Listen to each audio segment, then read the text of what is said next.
So good morning, everyone, and welcome to today's presentation on vaccine policy case insights. We're very excited today to be able to provide some updates with respect to arbitration cases and court cases that have been decided directly on the topic of mandatory vaccine policies. My name is Ian Pickard. I'm a labor and employment partner at McInnes Cooper, and I'm presenting today alongside my colleague Chris Pelkey, who is a labor and employment lawyer at McInnes Cooper as well. We did McInnes Cooper did a webinar back in November, and we said at that time that there would be cases coming out on this whole question of the COVID vaccination policies. We fully expected arbitration cases to start to trickle in, as well as court cases dealing with injunctions.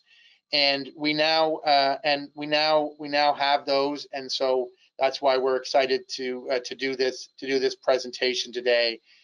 Certainly, many employers have introduced mandatory vaccination policies.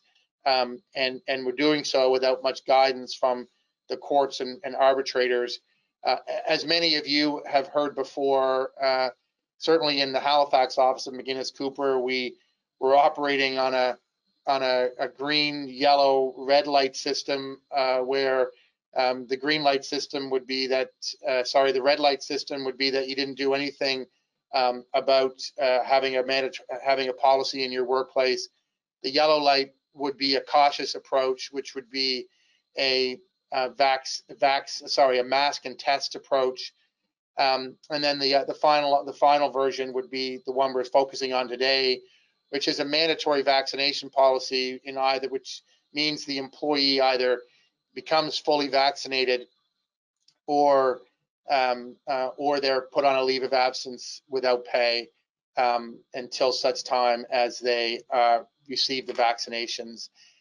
Starting out in October, November, many employers were taking the cautious approach of a mask and testing option, but more and more employers are moving towards the mandatory vaccination policy, with the unpaid leave of absence being the outcome for those employees who choose not to be vaccinated.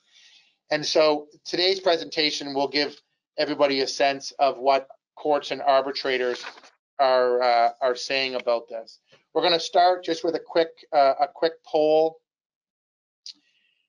The question is, have you implemented a mandatory COVID-19 vaccination policy in your workplace? So we're very interested to see where we are on this.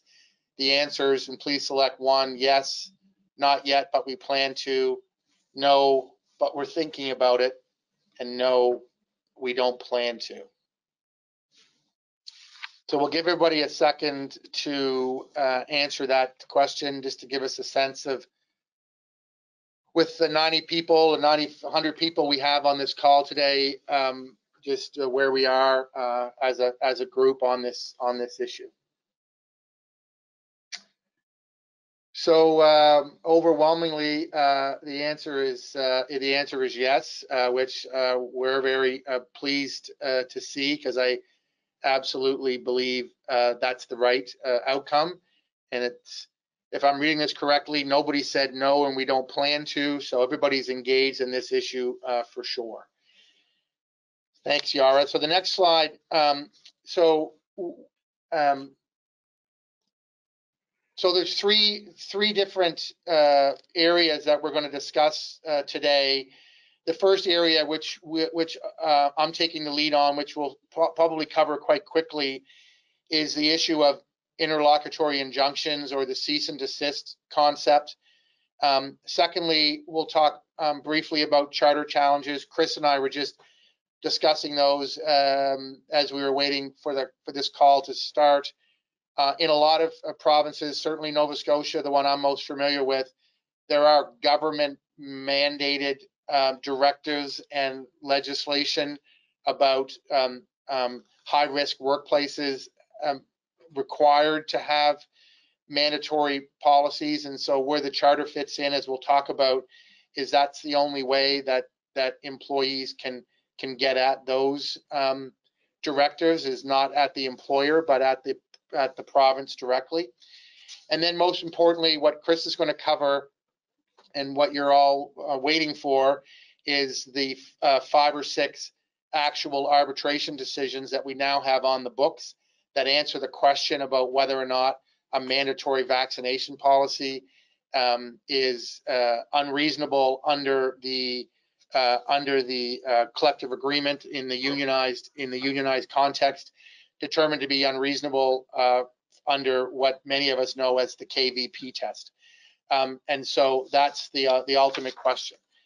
So we start with injunctions, and just briefly for a bit of background, certainly in Ontario, which is where we've seen most of the litigation occur here, unions have started this process of challenging the mandatory vaccination policy by pursuing an injunction in court. Many of us in the unionized worlds know of injunctions with respect to strike and lockout situations, but the legal test is exactly the same.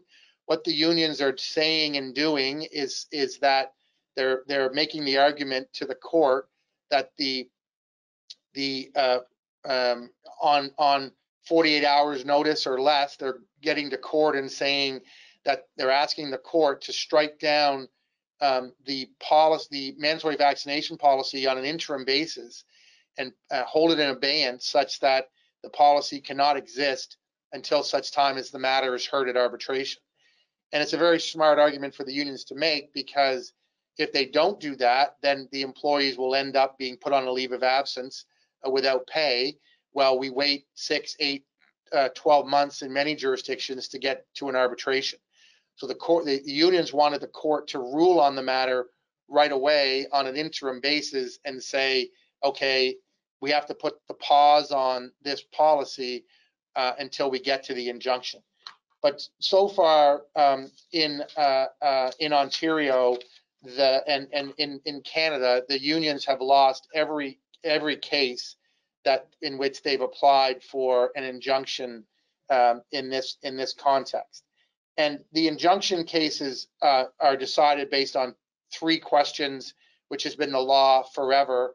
One is there a strong case between the parties such that there's a really good argument for the union to make that the policy is in violation of the collective agreement.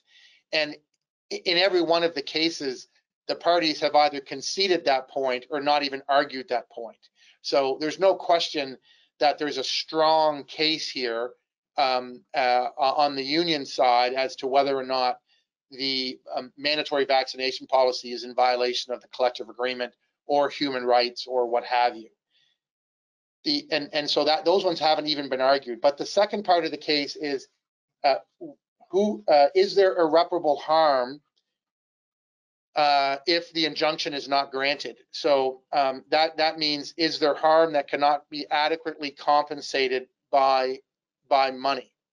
And obviously the union's argument is that the employee may have to have a shot put in their arm of a vaccine and the unions argued that would be irreparable in the sense of that having to have that shot in the arm where they would rather choose not to have it.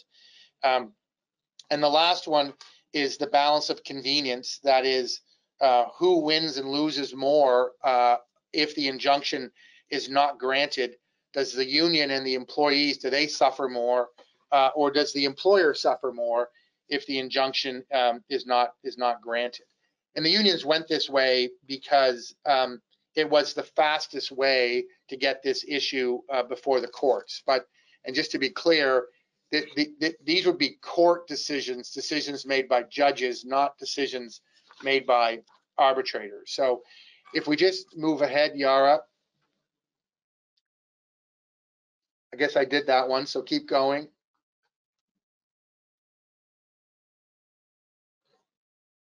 So as you can see here with the X's, that these are the cases that that we found where, and there are some from other parts of the country other than Ontario, but these are the cases that we found where the injunctions, the union applied for the injunction, and the arbitrator turned it, and the courts rejected the injunction.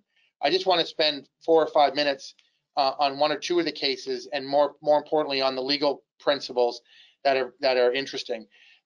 One of the cases on this list, the second case, is the Toronto Transit Union case. So the Toronto Transit Union versus the Toronto Transit Commission. And again, Chris and I were just discussing this case before we got on here. The very interesting facts of this case are that the Toronto Transit Commission's mandatory vaccine policy said if you weren't vaccinated, fully vaccinated by November 21st, you were put on unpaid leave. And if you weren't vaccinated by December 31st of 2021, then you would be terminated. And so it wasn't just the union seeking an injunction on what happens to the employee who goes on unpaid leave. There also was a clear declaration in the policy that you would be terminated if you weren't vaccinated by December 31st. And so this case has only been decided at the injunction phase, not the arbitration phase. But the court said that that there was no irreparable harm because, and this is consistent with all of these cases, because the employee was not coerced into doing anything. The employee had a choice of whether or not they would choose whether or not they would have the vaccine, or whether or not they would take the unpaid leave of absence or the termination. And as the court put it, which I guess ironically I've been saying this for a couple of months now, the employees were forced to choose between 2 alternatives that they didn't like, but they weren't coerced to do anything. So they were forced to choose between being vaccinated, which they didn't like, versus going on an unpaid leave of absence or being terminated, which they didn't like. But nobody was telling them that they had to get a vaccine, which they didn't want. They had every choice in the world not to get the vaccine. It just would cause them to lose their employment or receive an unpaid leave of absence. More importantly, for the legal nerds in on the call, there's a very interesting legal point that the courts have made consistently, which is that the irreparable harm that the party seeking the injunction needs to prove is an irreparable harm to all of its members, or all of the members of the union. And the courts were very quick to point out that 90% or 80% of the union membership was not impacted at all because they had gotten the vaccine. And so we're only talking about a very, very small portion of the union membership, and you can't make an irreparable harm argument for only a very, very small minority of the overall group that's before the court. Very interesting legal nuance that the court focused on right away. And so the court dismissed that application and said, even if one TTC rider or worker dies or is seriously harmed after catching COVID-19 from an unvaccinated employee, it will be one too many. The harm is truly irreparable. So the court decided not to grant the injunction. And the interesting end note to that case is that on January 1st, or whatever the first workday was after the new year, the Toronto Transit Commission terminated 350 employees. And so they followed through on their promise. The injunction was not granted, and they terminated a significantly large number of employees under the policy. So we'll certainly watch that case going forward, because with the terminations at play, you can be certain it's going to go to arbitration, and we'll see how it works out. But the injunction was not granted. So the vast majority of the injunction cases follow the same type of arguments and the same type of outcomes, where the employer was not able to, the union was not able to prove irreparable harm, and the balance of convenience favored the employer because the risk of not having any type of a mandatory policy would be too great in that context. And so I just want to, before I turn it over to Chris to talk about the actual cases. Yeah, you're fine. You can move forward, Yara. So the other thing we want to talk about, which I'm just going to hit the highlights on, are issues with challenges and charter violations. And I think most of you on the call are fairly sophisticated. You understand that in order to make a charter argument about whether or not there's been a charter violation, like Section 7 for life, liberty, and the loss of freedoms under the Canadian Charter, there has to be a governmental actor involved. So it doesn't apply, the charter doesn't apply to an individual business making an individual decision to have a mandatory vaccination policy. But again, using the Nova Scotia example, Nova Scotia has created a quote unquote directive about workplaces that are high risk, including the health sector and the education sector and other similar sectors. And that's been a directive from the government that all employees had to be vaccinated by November 30th. And so if you're an employer in an industry where you're controlled by the government and the government is impacting what your vaccination policy must be, then the only way for the employees to challenge that policy would be through to challenge it at the government level, to pursue the government through a charter challenge in court. They would have no ability to, in my opinion, file an arbitration at your level under your collective agreement because you're just a flow through.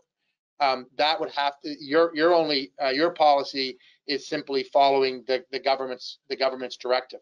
Now, somebody asked a question in advance. You could have your own policy as a government entity. You could have your own policy as a education center in Nova Scotia if you wanted to, in addition to the government policy. But I don't really see why you would need to do that. But if you wanted to, you could. And then all that would do is bring your own collective agreement into play. But otherwise, the union would have to challenge it at the government level, where the government is the one that made that policy that is impacting on you as an employer. So that's really all I need to say about the charter. There are some charter cases ongoing right now. You can move ahead there, Yara. There are some charter cases that are moving forward right now. Some of the more interesting ones that we're following would be ones where the federal government has said that if you're a supplier to the federal government, then you have to, and you want to be a contractor or provide goods and services to the federal government, then you have to have a mandatory vaccination policy. So some of those policies have been challenged under the charter, and we'll be following those to see how those turn out, because there is a nexus there to the federal government, and it's basically saying if you want to do business with the federal government, then you have to have a mandatory vaccination policy for your own employees. So there's some interesting arguments about whether or not that's beyond the reach of the government to do that. And we'll be following that one to certainly see how that works out. So with that, I'm going to turn it over to Chris to talk about the highlights of the day, which are the actual recent cases that have come out at the arbitration level dealing with these mandatory vaccination policies and what arbitrators are saying about them. So thanks, and over to you, Chris. Thanks, Ian. So as Ian mentioned, if you just want to go to the next slide there, what we're going to go over here is kind of the challenges on the merits to vaccination policies. So what you're looking at here in the unionized context is people challenging these policies under, as Ian mentioned, the KVP test. When you're looking at the KVP test, there's kind of 6 factors that arbitrators will consider in determining whether or not a policy should stand. The first one, it's got to be consistent with the collective agreement. The second factor, the policy must not be unreasonable. And as we go through these cases, you're going to see that the second factor usually comes up more often than not. So unions are challenging these policies, saying they're unreasonable exercises of management rights. Third, it must be clear and unequivocal. You don't see this one a whole lot in the cases that have come out so far. Fourth factor is that it must actually be brought to the attention of the affected employees. The fifth factor is that an employee who's going to be subject to the policy, so if an employee is going to be put on a leave or dismissed, it must be made clear to them that if they don't comply with the policy, they'll either be, disciplined or dismissed. And finally, employers have to consistently enforce the policy kind of from the time it was introduced. So the main one you're going to see here is challenges on the policy being unreasonable. A couple of the cases have challenged it as being inconsistent with the collective agreement. And when you see those challenges, it's mostly around seniority rights. So a person's put on an unpaid leave of absence. The union comes in arguing, well, look, they have a right to accrue seniority. When they're on an unpaid leave of absence, they can't do that. And so you're violating the collective agreement. And then there's only one case that kind of addresses the issue of whether or not it was brought to the attention of the employee. Kind of as we go through these cases, you'll get a little bit of an insight as to how arbitrators are going to be treating these decisions going forward. Now, all these cases are in the unionized context, so you are looking at those KVP factors, but it will also apply to non-unionized employers. In those cases, you'll be looking at challenges through wrongful dismissal lawsuits or constructive dismissal lawsuits. And kind of just as we go through these, some things to pay attention to that I think will be important is first to look at the factors that the arbitrators are considering. So the actual kind of unique situation of each workplace that the arbitrator is considering in reaching their final decision. And then kind of the second thing to remember is that these cases are being presented in chronological order. And so just as we're going through them, try and think about what the trend is and what you see happening.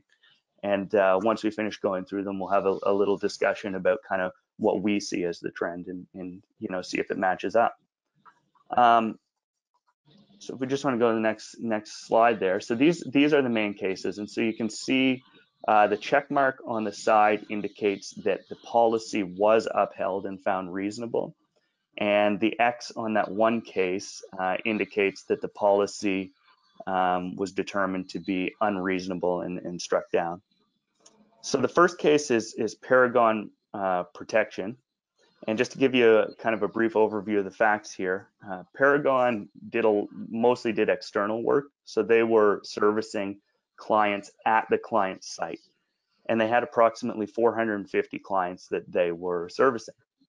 Many of their clients had already adopted vaccination policies. And many of those vaccination policies required that third-party contractors be vaccinated before being permitted to enter the site. Kind of in response to this, Paragon, the employer, they instituted their own vaccination policy that required that all employees be vaccinated unless they could prove they were subject to an exemption. And so when we're talking about exemptions, as you've probably all experienced, you're looking at medical exemptions and religious exemptions. Those are kind of the main ones. The way that they were dealing with exemptions was on a case-by-case basis, and they would basically try to find an alternative for those employees, maybe moving them to a different site, allowing them to do testing if permissible, or being placed on an unpaid leave.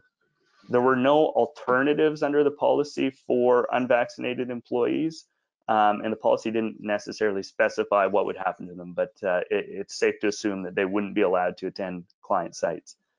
The union grieved this policy, and they grieved it kind of on the second ground of a KVP test, saying, it's an unreasonable exercise of management's authority to govern the workplace.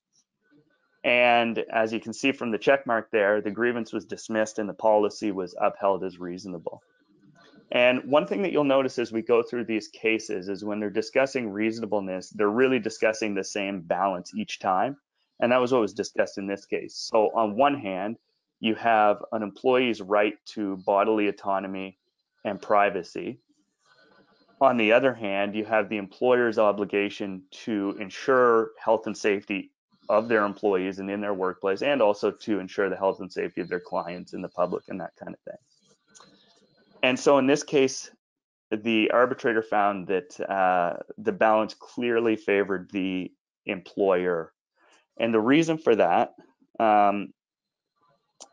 was first, the employer's obligation to its own employees was best upheld by vaccinating and ensuring that its employees were vaccinated, or ensuring that its employees didn't come into contact with unvaccinated individuals. The second was the actual economics of it worked out in favor of the employer. So as I mentioned earlier, a lot of the employer's clients required employees or contractors to be vaccinated when coming onto their site. If an employee wasn't vaccinated, they couldn't visit the client's site, which would impact the employer's obligations. It would impact their relationship with that client and obviously would be unsustainable. Kind of the interesting piece in this one is that these must have been the most forward-thinking employer, or they must have had some sort of crystal ball, because their collective agreement actually had a provision in it that said if vaccines are mandated by the government or are required to enter a client site, then employees would have to get it. And so they kind of had the added bonus of not only, striking that balance, but also having support of the collective agreement that said, yes, employees do need to get vaccinated. And finally, the union, kind of in a last-ditch effort, challenged this as being contrary to human rights legislation. And the arbitrator said, okay, yes, there are circumstances that the Human Rights Code could apply, but he kind of reiterated a statement that was put out by the Ontario Human Rights Commission. That statement was that the decision to get the vaccine is absolutely personal and absolutely voluntary. However, employees are only protected by the code if they fall into an exempted category. So again, that's medical or religious.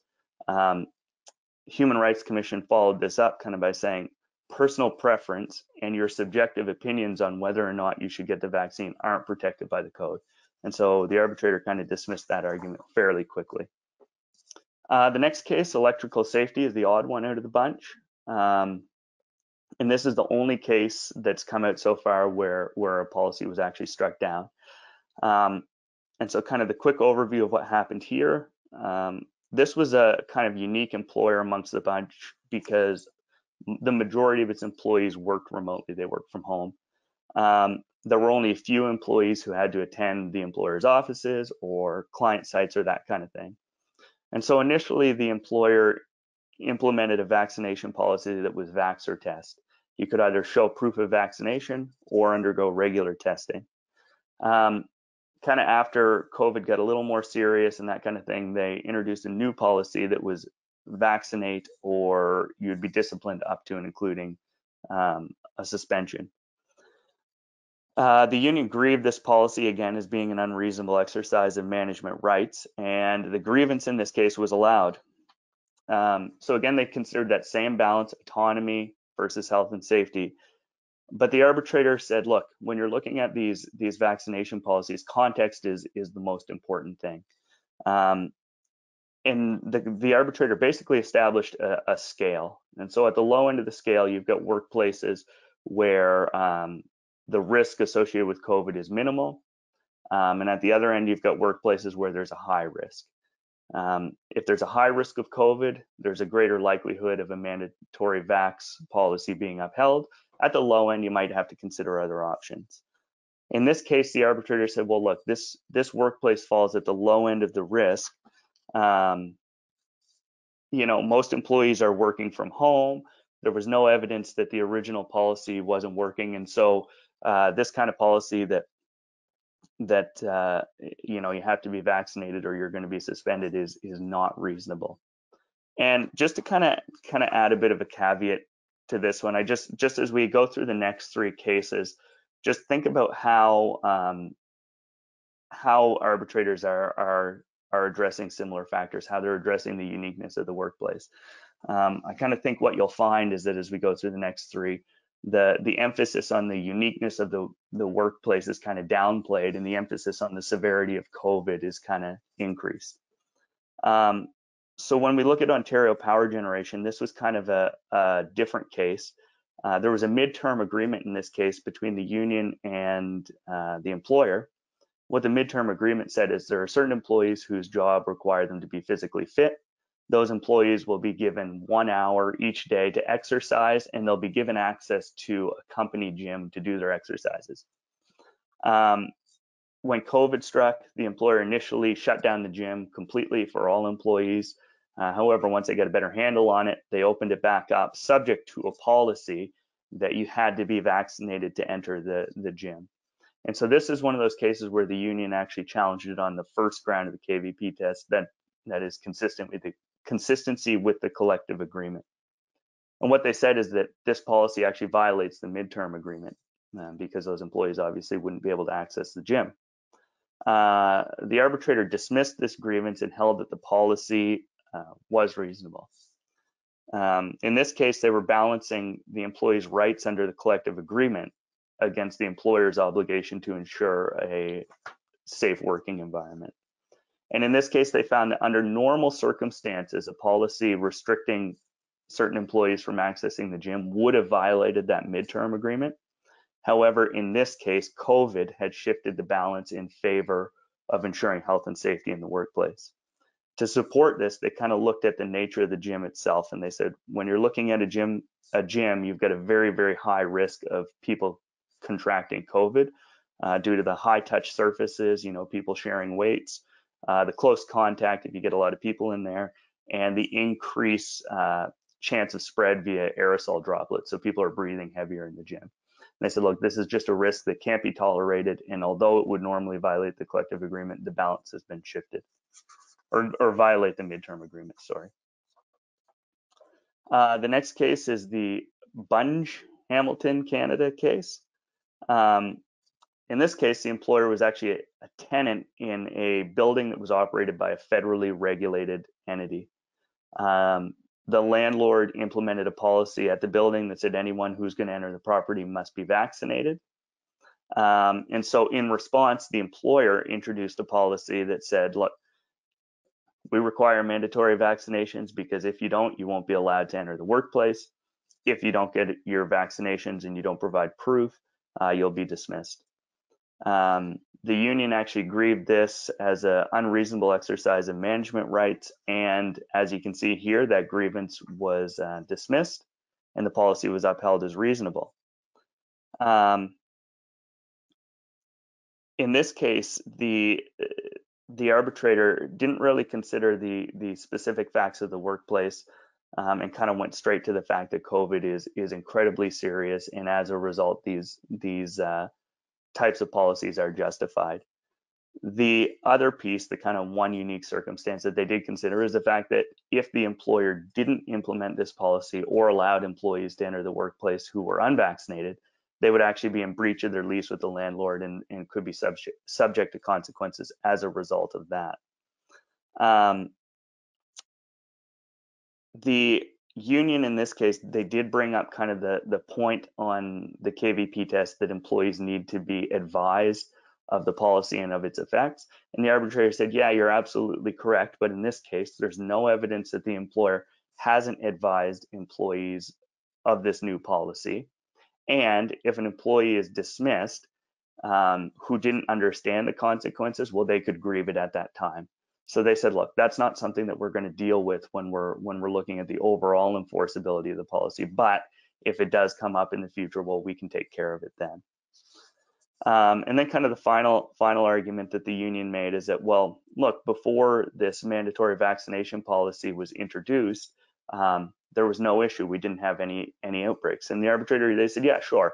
You know what, you're right. There were no outbreaks, but the history of outbreaks in the workplace is not relevant to determining whether a current policy is enforceable. And the reason is we understand that COVID is very serious. We understand the risk associated with contracting COVID, and we understand how it's transmitted. The fact that you got lucky in the past has no bearing on how we're going to treat policies going forward. And the final case that we want to go through is the Maple Leaf Sports and Entertainment case. And this is an important case for me because I'm a big Leafs fan. And so I like to see that they're doing what they can to take care of the players, because I think this might be the year we win the cup. So what had happened in this case is the province of Ontario had implemented a policy that basically said patrons at Maple Leafs and Raptors arenas must be fully vaccinated. In response, the employer introduced a vaccination policy that, you either had to present proof of vaccination or you'd be put on an unpaid leave and possibly dismissed. Kind of one of the interesting points around this policy is that the employer actually had very strong privacy and confidentiality measures put in place. So they anonymized all vaccination reports, and they had very strict requirements on how medical information, vaccination status, and that kind of thing was handled. In this case, the union grieved it, alleging that it violated seniority rights under the collective agreement because employees who were on leave wouldn't be able to accrue seniority. And they also grieved that it violated privacy rights under the collective agreement. The arbitrator, as you can see here, dismissed the grievance and held that there was no violation of the collective agreement in this circumstance. What's interesting in this case is this is, I think, kind of the most recent case, and what the arbitrator actually did is they kind of skipped over all the steps that you see in the other ones, and they kind of just went straight to the balance being shifted in favor of the employer because of the severity of COVID. They weren't considering how many employees were working from home. They weren't considering all those other factors that you kind of see in the cases from November 2021. They kind of just went straight to COVID is very bad, and as a result, we're going to uphold your policy. And the other point is the arbitrator kind of gave the union a little bit of a slap, because they said, look, what you're trying to do here is a backdoor challenge to the policy itself. So you're trying to say, privacy rights will be violated and that kind of thing. And really what you're trying to do is you're trying to attack the reasonableness of the policy and get it struck down. If an employer can't collect information on vaccination status, they obviously can't enforce the policy, and the policy will no longer be effective. And so he basically told the union, look, we're not going to let you do that. Can we go to the next slide there, Yara? So I don't know if you guys noticed the trend, or if you noticed anything specific about the trend. We'd love to hear anything that you noticed in these cases, kind of going through them. But kind of what we've picked out is that the trend has been towards just kind of a blanket acceptance of COVID-19 policies. So if you look at the first two cases, Paragon and electrical safety, the cases were decided in a highly context-specific manner. What you had there was you had arbitrators who were looking at the specific factors of each workplace. They were saying how many employees are working remote, how close are employees working together, have there been outbreaks in the past, what are the chances of spread, and making their decision on that basis. However, if you kind of follow that through to the Maple Leafs sports entertainment case, now it looks like arbitrators are taking the approach that COVID's bad, and as a result, a mandatory vaccination policy is reasonable. And I think there's one quote from the Maple Leafs case that actually kind of sums up the current kind of attitude towards these cases. And basically what the arbitrator said there is, it's clear that the weight of authority supports the imposition of vaccine mandates in the workplace to reduce the spread of COVID-19. And I think this is great for employers because it gives you confidence going forward that your COVID policy is very likely to be upheld, that your vaccination policy is going to be likely to be upheld, regardless of the circumstances of your workplace. Arbitrators have said COVID's bad and that's enough. If we go to the next one, this just basically reflects the balance. Initially, you know, arbitrators were kind of trying to find the correct balance between individual rights and public health and workplace safety. They've clearly said, look, public health and workplace safety has won out in this case. And so that kind of brings us to the last piece. What are the key insights for you as employers? Well, the first, you're probably not going to have to worry about injunctions or cease and desists. As Ian mentioned, none of these have been successful. The types of harm that the unions are alleging just simply isn't the types of harm that injunctions are meant to protect against, and the balance of convenience favors employers. When you are drafting a policy, you should still make sure that it is consistent with the collective agreement, and make sure it's consistent with any legislation that's in place. And I think that's kind of a given. And the final one is that context is important, but that is changing. So, you know, the cases, I think it's pretty clear that they've said COVID is, you know, terrible. And as a result, we're going to uphold policies, but you still probably want to do a survey of the factors in your workplace just to make sure that you get it right. I don't know if you have any thoughts on that, Ian, on kind of key takeaways that our participants can take back to their workplace. Yeah, and thanks, Chris. Thanks, Chris, for that. It's certainly good news for those of us who have been dealing with unions and grievances and arbitrations for a number of years. There have been a bit of a trend that the arbitration decisions seem to have favored the unions for a bit of time, and it's certainly a positive development in this area. A positive development in a very negative situation that arbitrators are upholding the mandatory vaccination policies that have been put in place by employers basically across the country. So very good news in a dark situation, but good news nonetheless. And that's number one. And number two, as Chris mentioned, is that the trend in the cases, small sample size, but the trend in the cases, particularly the Maple Leaf Sports Entertainment case, is that there's not a great deal of contextual analysis being done by the arbitrator. It's simply saying, COVID is bad, mandatory policies are good, and we're going to uphold the mandatory policy. So that seems to be we seem to be on a trend there, which is quite positive. So we do have 15 minutes left for questions. We just go to the next slide, Yara. So just while we're waiting for the questions to come in, and there's a couple of questions that we got in advance that we'll answer right away. But I just do want to mention the MC Legal Lab, some useful information that you all have there with respect to the legal labs, which are customizable training workshops based on the concept of continuous learning for your staff. There can be done virtually or in person, depending on where we are with COVID. And we certainly have a catalog of existing legal labs and workshops that we have delivered and are ready to deliver. This is a set price concept that we've had for a while. It can be on one of the topics that we already have, or on a new topic. So if you have any interest in ongoing training for your staff, then please reach out to us and let us know that you're interested in some of the MC Legal Lab. So I just want to start with the first question, the questions that have come in advance, and please feel free to send in questions.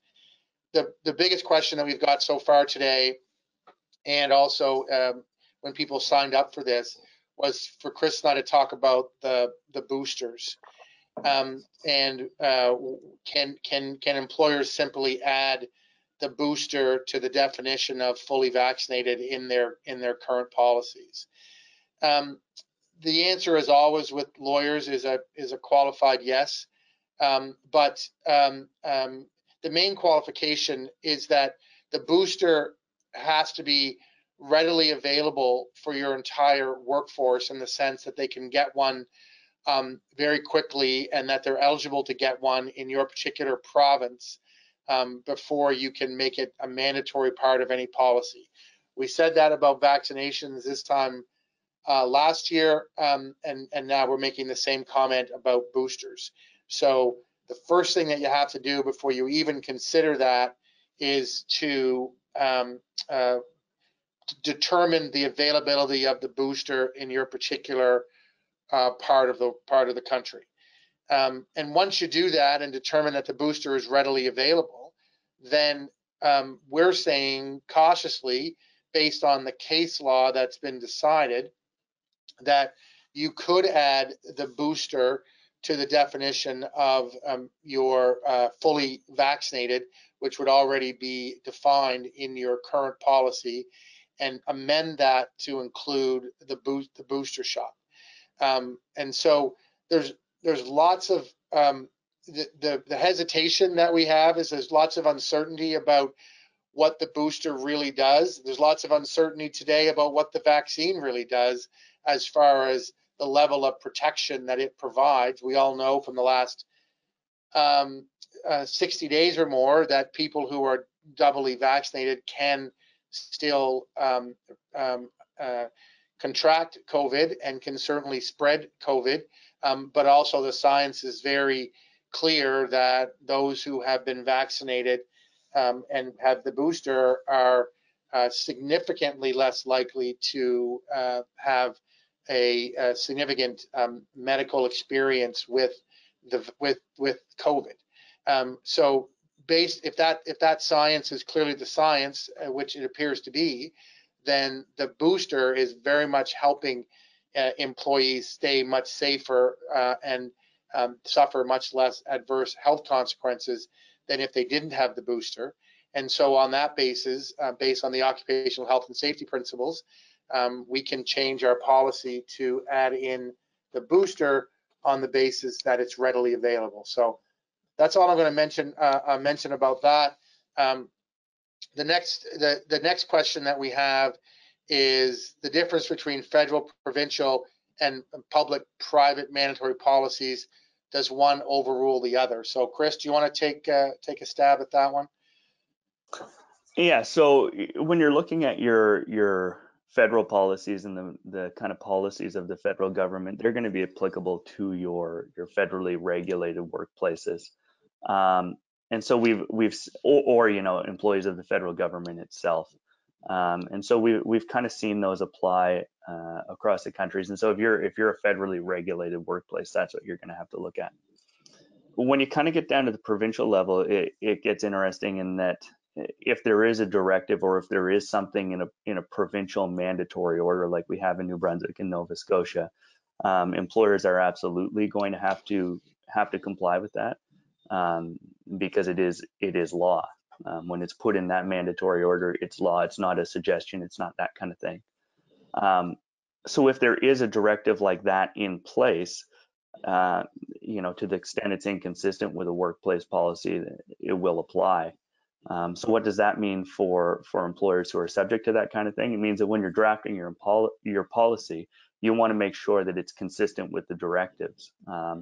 And so as long as you capture what's in the directives, what's in the mandatory order, you should be fairly safe in it being applicable. Do you have anything else, Ian? Yeah, I mean, I would just add that the we said I said this time last year that I never thought that a government would mandate that a private employer would have to have a mandatory vaccination policy, and I was wrong about that in certain contexts. And so it's still very much up for debate as to how far the federal government would go with mandating that private industries have to have mandatory vaccination policies. I mean, we're all watching with interest now with respect to cross-border truckers and what's going to happen with respect to that, with respect to that industry. And so certainly it's the government mandated policies or government mandated boosters, whether federal or provincial, is still very much an uncertainty as to how far they're going to go with telling us how we have to deal with our own employees. And that's always the question. As Chris mentioned to me before the call started, that when you talk about the boosters, the governments haven't changed the access to restaurants and access to rinks and such, and added in the booster to our vaccine passports yet. And so that may change that might change an arbitrator's view as to whether the booster is required in the workplace when it's not required yet in restaurants and those types of things. Though that may happen sooner than we like. The other point I wanted to make, if we have time remaining here, is that I'm not supposed to, or we're not supposed to leave you with bad thoughts, only positive thoughts. But the elephant in the room is for all of you out there who have followed legal advice and you have mandatory vaccination policies and have employees out on an unpaid leave of absence. The big question is, when are they going to be able to return to the workplace and their unpaid leave of absence end? And we have all been, at least I have been, and I expect many of you, in the early days were hypnotized by the concept of herd immunity, where the vaccine may not matter anymore. But I think that may be an elusive concept and that we may not even ever arrive there. And so the importance of having the vaccine may not dwindle. And so we're going to have to deal with the employees that we have on the unpaid leave of absence, where we might have thought 6 months ago that problem would take care of itself. So we're now going to have to start to think about what's going to happen with that issue. Certainly the Toronto Transit case comes into play very starkly, where they had a two-tiered policy where they invoked the termination clause, and we'll all be very interested to see how that case plays out. But within the next 60 days or so, we're all going to have to start turning our minds to what are we going to do with this group of employees that we have out on an unpaid leave of absence and who are still not choosing to be vaccinated. I do know with some of my clients that employees who went out on an unpaid leave of absence and said they were not going to be vaccinated, many of them have become vaccinated. But that's certainly not all of them. And so we're still going to have to struggle with how to deal with that issue, because I don't see, certainly within the next 90 to 120 days, a situation in Atlantic Canada where we're saying it's no longer important that you be vaccinated, it doesn't matter. I just don't see that coming as quickly as we had hoped otherwise. Do you have any thoughts on that issue, Chris, before we take the last question? No, I think you're absolutely right. That's going to be the kind of next tricky stage in the pandemic, and I think that's where it's going to be really interesting to see the results of that Toronto Transit case. I know that I've had clients who have ended up terminating employees because of vaccination issues, and weren't subject to a grievance, but it was a very small number of employees. I think where you're looking at the Toronto Transit case, what's interesting is the fact that it's not just a handful of employees, it's 350, which is a very substantial number. And so I think that, probably we'll get some good guidance from arbitrators in the courts fairly soon. But in the meantime, I think you're absolutely right. There's a bit of a question mark there. And I think it's going to have to be addressed carefully and kind of on a case-by-case basis until we get something good out of a decision maker.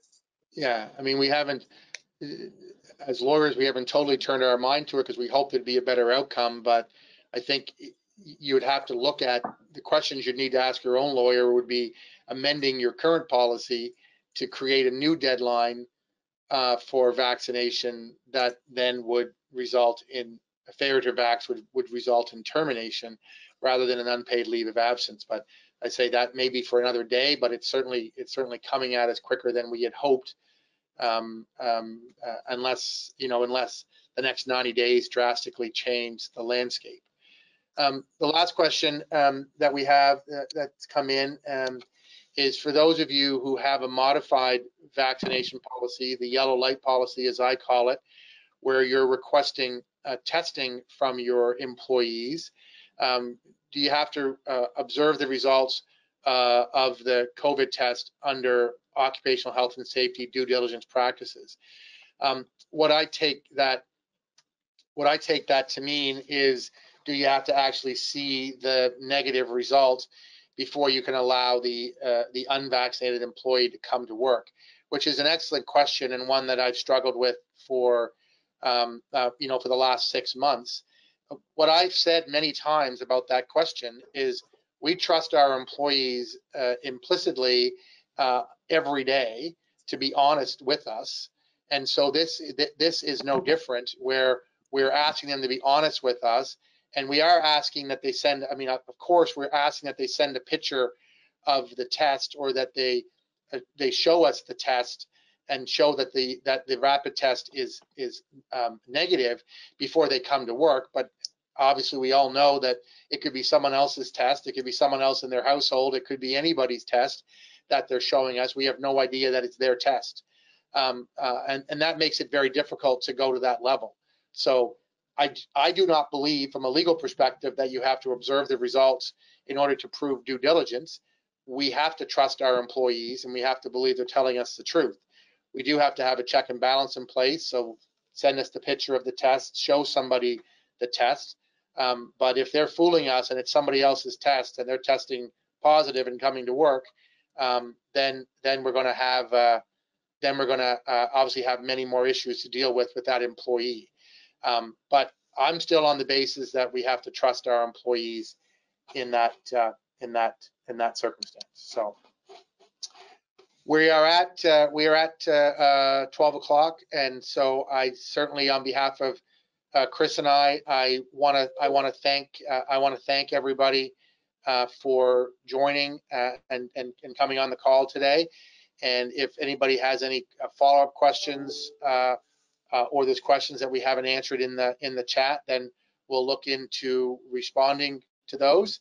But otherwise, we hope you enjoy the rest of the day, and we hope you've taken something away from the presentation today, and that we're pleased that it's a bit of a good news story as to where arbitrators are going on the mandatory vaccination policy. So again, on behalf of Chris and I, thank you for joining today, and enjoy the rest of your day.